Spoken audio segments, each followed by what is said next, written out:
Hello, everyone. This is our weekly live streams where we discuss everything that's going on in SEO and AI. I'm Anne Schmotty. I have been in SEO for 20 years. Definitely an exciting time to be an SEO, at least with the amount of information you have to deal with at this point. So while I'm trying to figure this out, I also report my findings and studies and tactics to you as well so that you don't have to process that much information every day. I'm co-founder of Smarty Marketing. We are based in upstate New York and we provide all kinds of services that are very up to date with what's going on in this industry. Those include AI audits and digital PR, everything relevant, everything that you need, social media, all that matters these days. Yes, SEO is not just on-site content and backlinks anymore. So we can help and guide you through that. With me today and always, April, my co-host. She's our director of social, not as much involved in SEO as I am, so she brings all kinds of fresh perspectives to this quick videos and chats.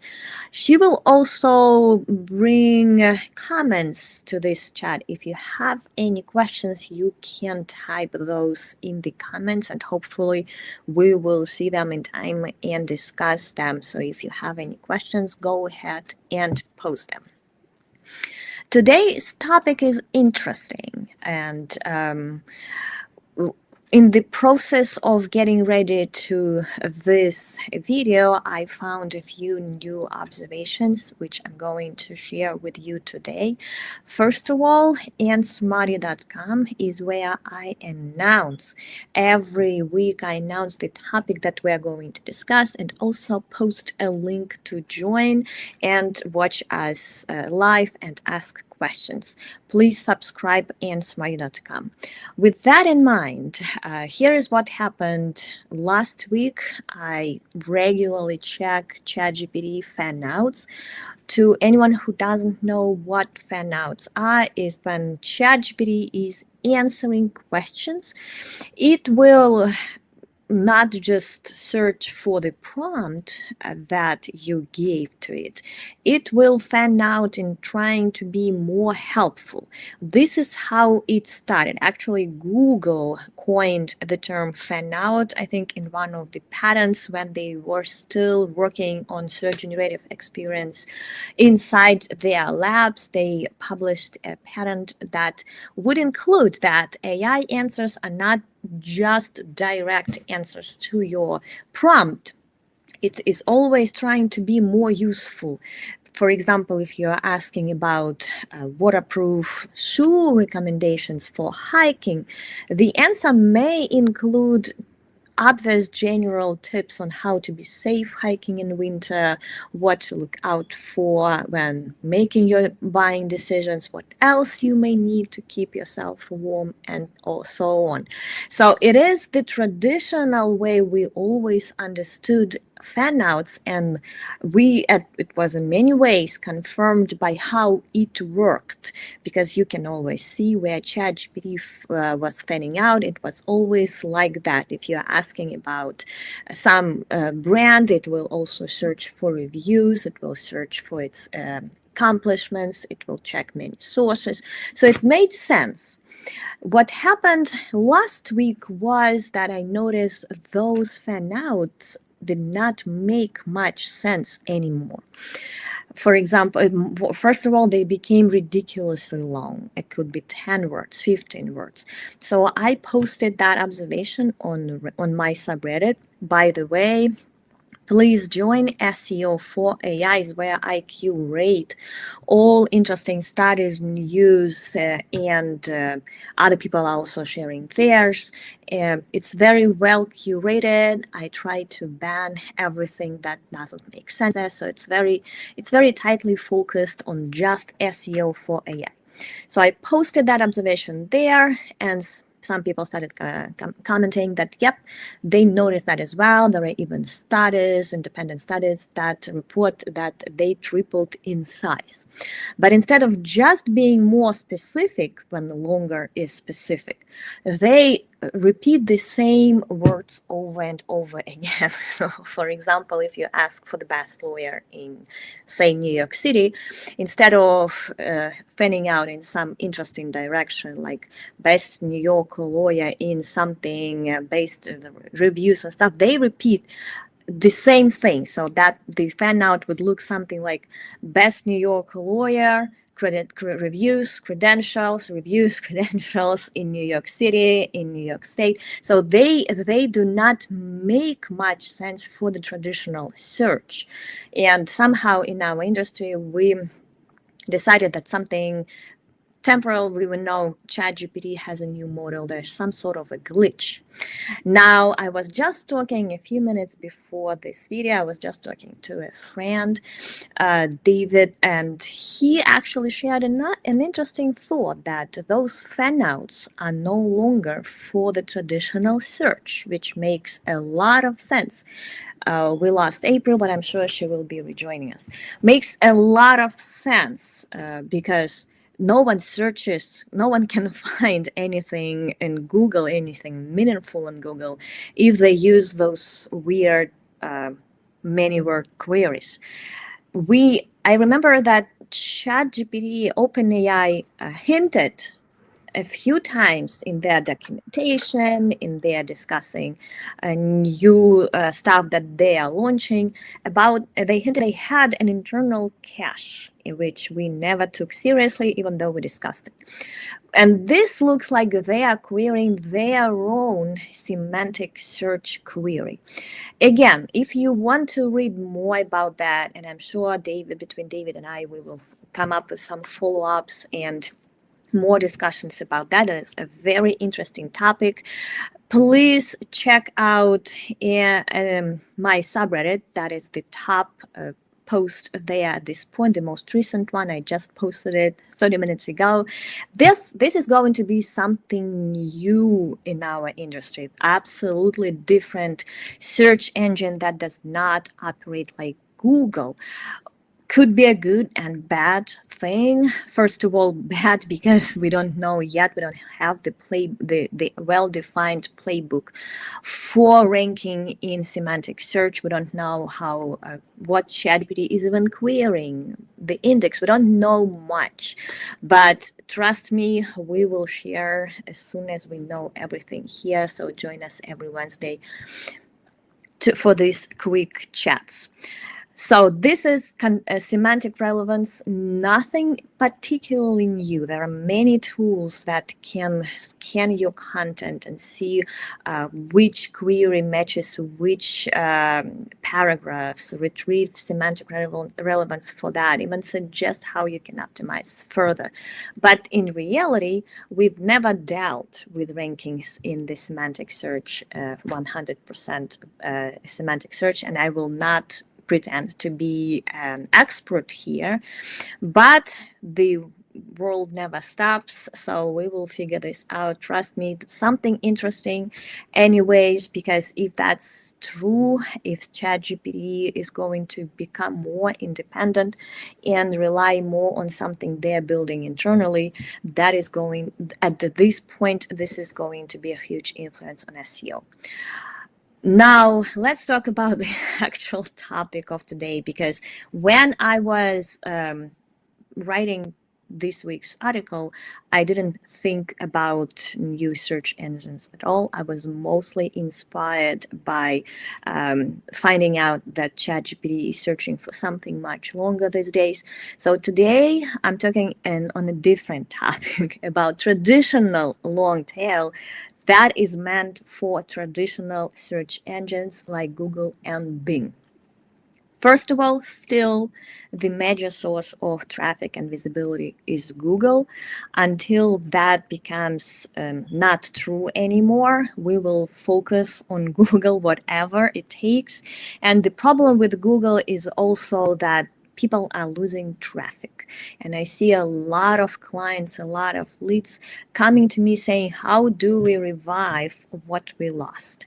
Unlike everything else that was happening in SEO previously, and the huge tactic for SEO was always reviving what you lost based on different routes, based on whether it was penalty, what update hit the site, what may have happened to the site, fix like any redesign, anything like that. So there's always been a huge part of SEO, seeing what we lost and finding a strategy of how to revive that.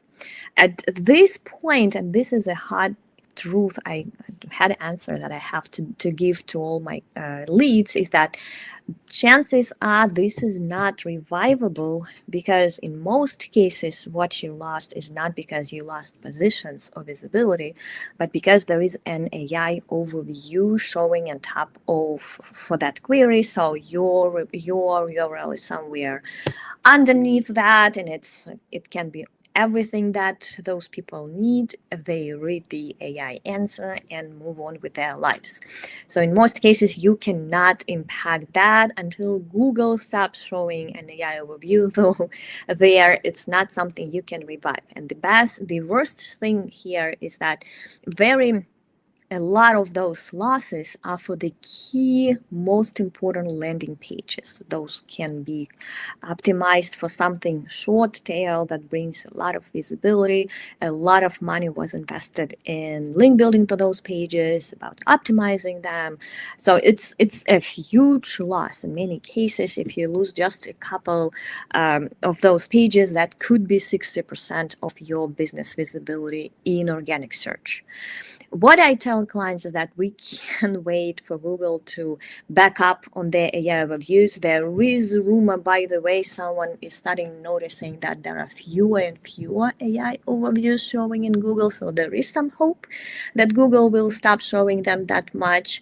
Probably it's more expensive for it. Probably they see not as much engagement. Maybe they're concerned about losing clicks, just like as we are. We don't know what's happening, but there is still a chance that Google will limit those AI overviews to those queries that make sense for them, like general questions, like something we saw with featured snippets. At this point, this is not the strategy. We cannot just wait for Google to stop showing our reviews for our important queries. So what should we do? And this is what I usually suggest to clients is, let's leave those alone and see what happens with those search result pages, and think about what we can gain elsewhere. And in most cases, long tail traffic is what we can gain. And the beauty of that is that it's also in the overlap of AI and organic search, traditional search, because conversational prompts are usually more detailed. So optimizing for long tail in many ways, directly or indirectly, can also surface you more in AI answers and kind of increase your search visibility as well. Many benefits of long tail, none of them is new. I've always been a huge fan of diversifying your ranking profile instead of focusing on one or two keywords, trying to capture something that your competitors do not know about, or even Google doesn't know about, or SEMrush doesn't know about. You can get just a few clicks a day for those very specific queries. But if there's a huge volume of them, imagine how well it can reflect on your overall visibility. Long tail queries are also much higher intent in most cases, because people know what they're searching for. If it's not just the red dress, it's red dress, and they can also know the material, the occasion it should be for.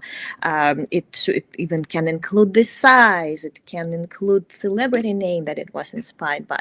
So in most cases, those are going to be very high intent, especially in e-commerce, because if at the beginning of their journey, they're just doing that on Google or even ChatGPT, those will be generic. What should I wear? Or just red dress. But at the end of that journey, when they exactly know what they need, or they saw it on Instagram and trying to describe what they saw in Google, this is your opportunity, because if they are able to find exactly what they need on your site, they will definitely buy it. So it's both traffic wise and conversion wise. Those are very important queries if you take it in long tail.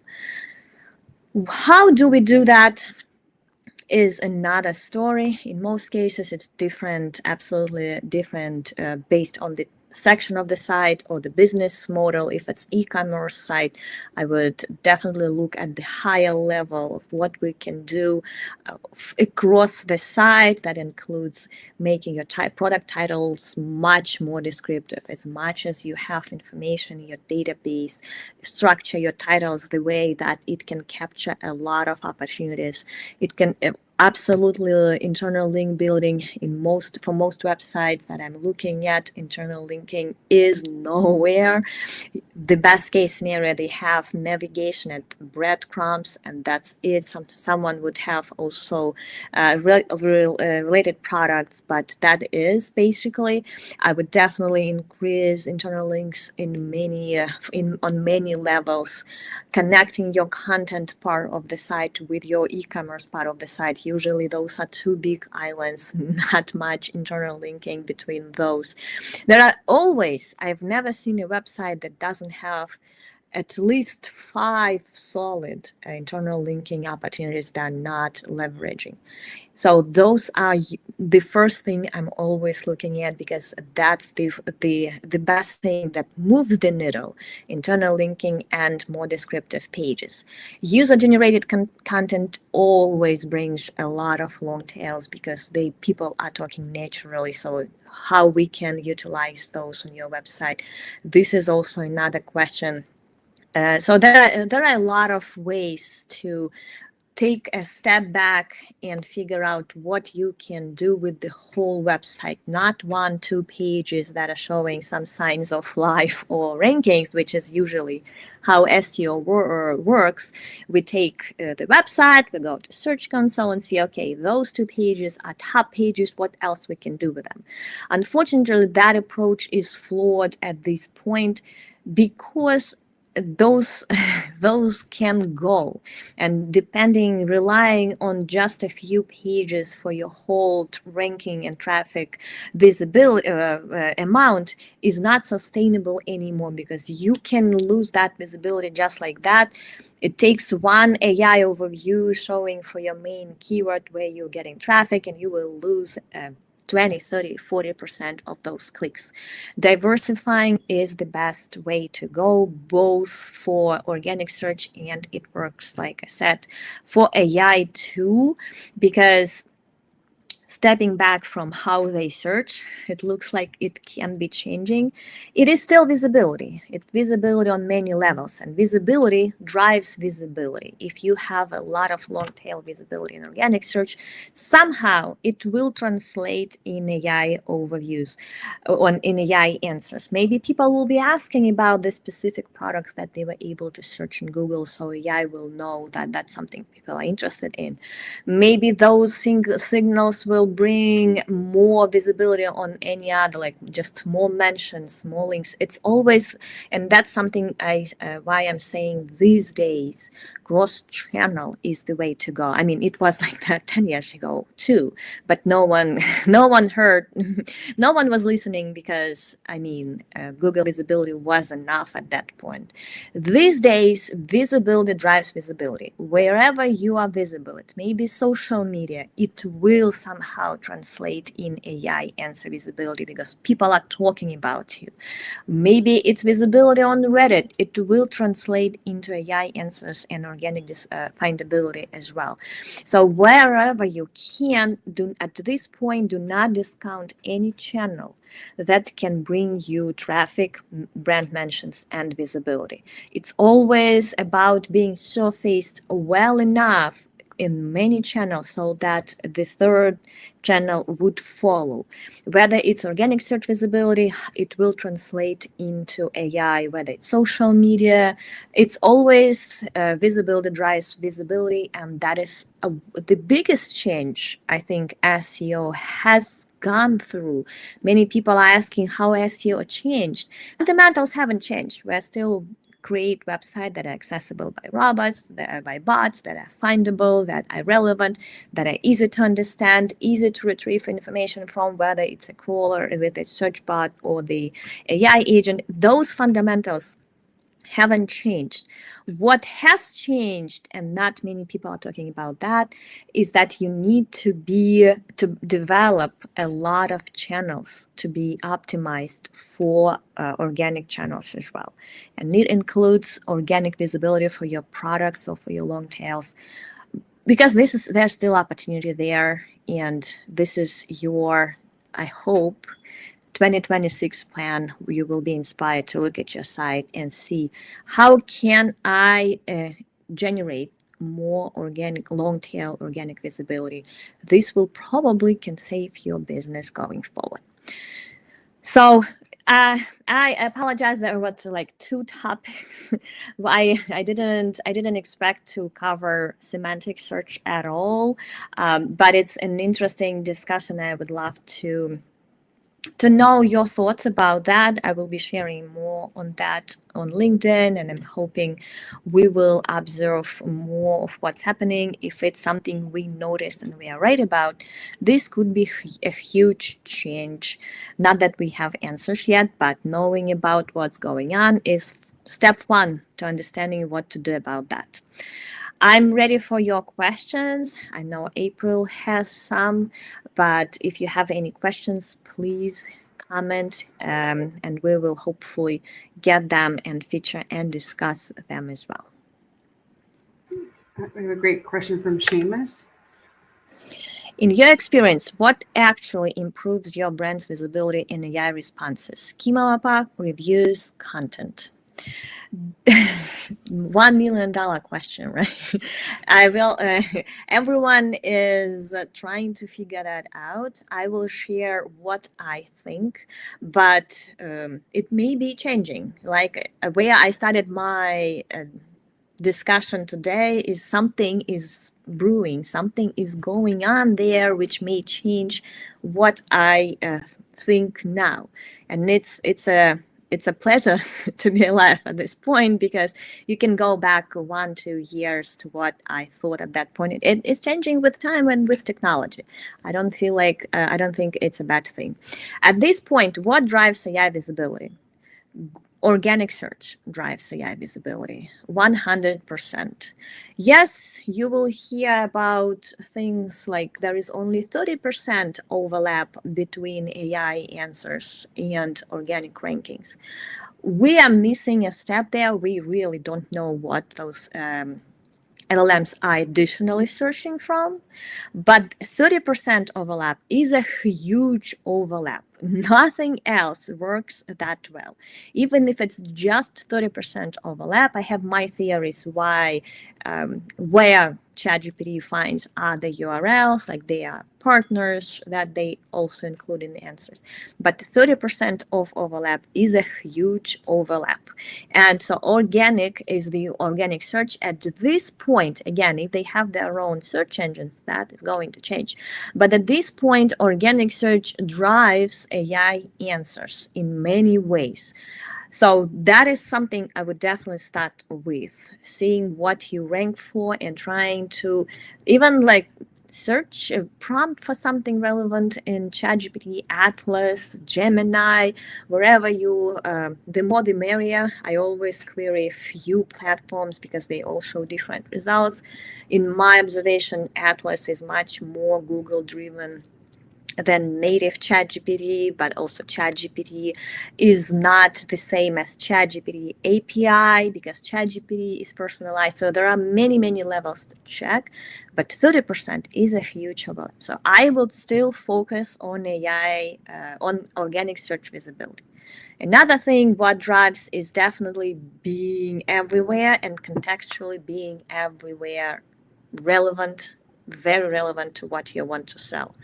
So it's not just spreading out. It used to be any brand mention is a good mention. Now it's very focused, relevant content and context that you can be, including reviews, cross-channel reviews, not just reviews on your site and not just reviews in Google. It's cross-channel reviews. Shopify approved is the platform, my great friends, and they provide cross-channel review management services, tools to do that. So I would look into those if you are into e-commerce. So working on contextual cross-channel visibility is another huge step to AI visibility as well. Just be everywhere that makes sense to your business, whether it's Reddit subreddits or Reddit groups or Facebook groups. I'm seeing a lot of Facebook and LinkedIn Facebook groups being referenced in AI overviews. So based on your business, where your audience is and where it's relevant to you, you need to be there. So those two big steps, I would say, would give you at least elevated. Now you may not dominate them because there are so many things in play there, like I said, including personalization, including huge competitors that we cannot compete with, like Amazon is just about in any answer. There's no competing with that.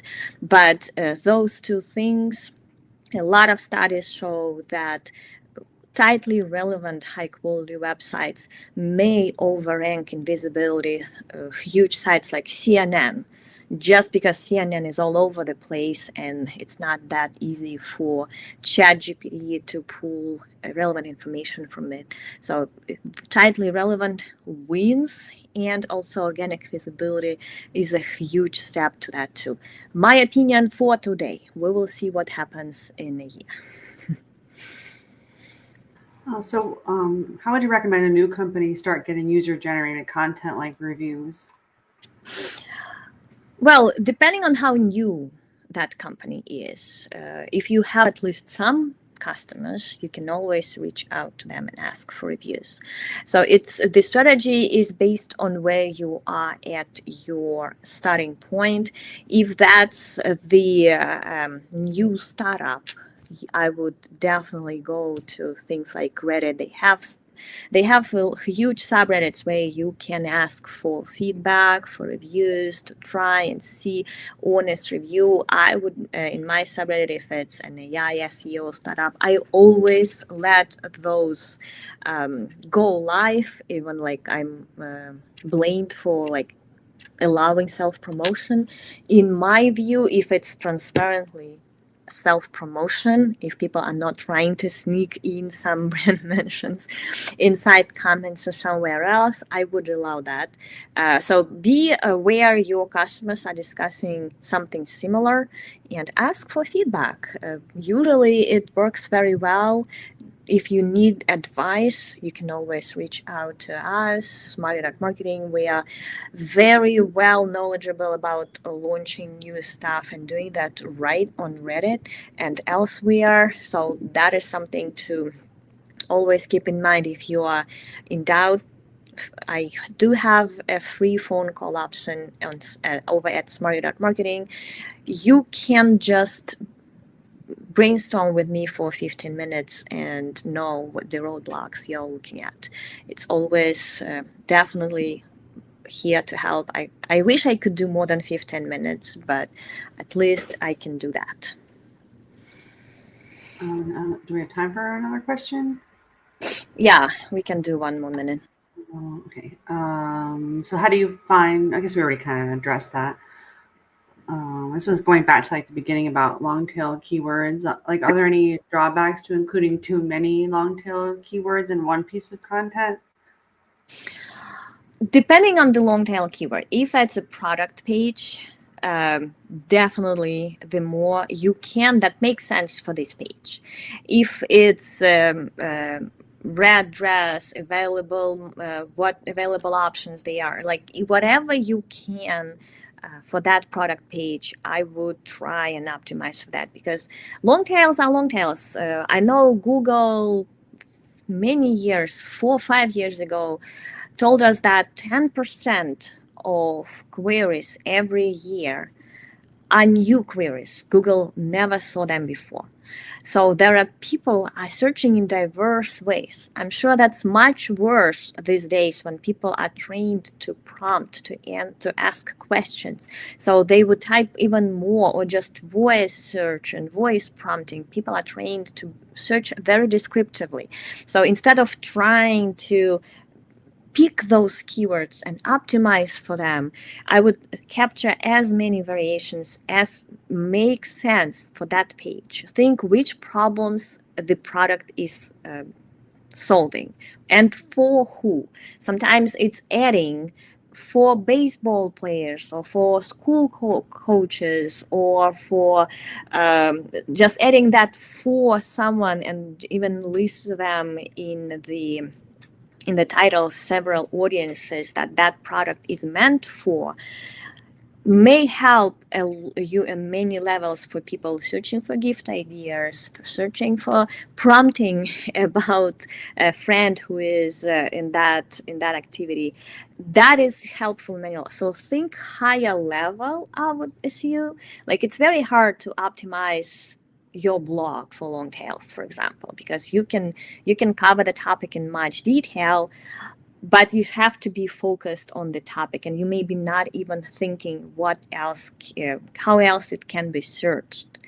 But if it's an e-commerce website, if it's database driven, try to think higher level, how you can do that across the whole site without trying to capture a certain amount of opportunities per page.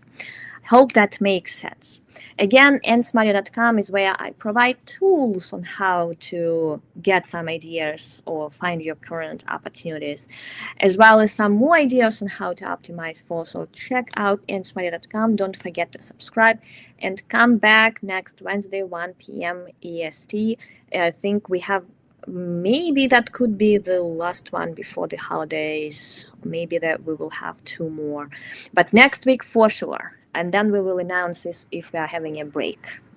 The next one after that's Christmas Eve. So Yeah, so you have one more chance. That is next. After that, you will see us in 2026, I would suppose. Thank you so much, and see you next week. Subscribe at nsmarty.com, and thank you, April. Bye bye. hey everyone.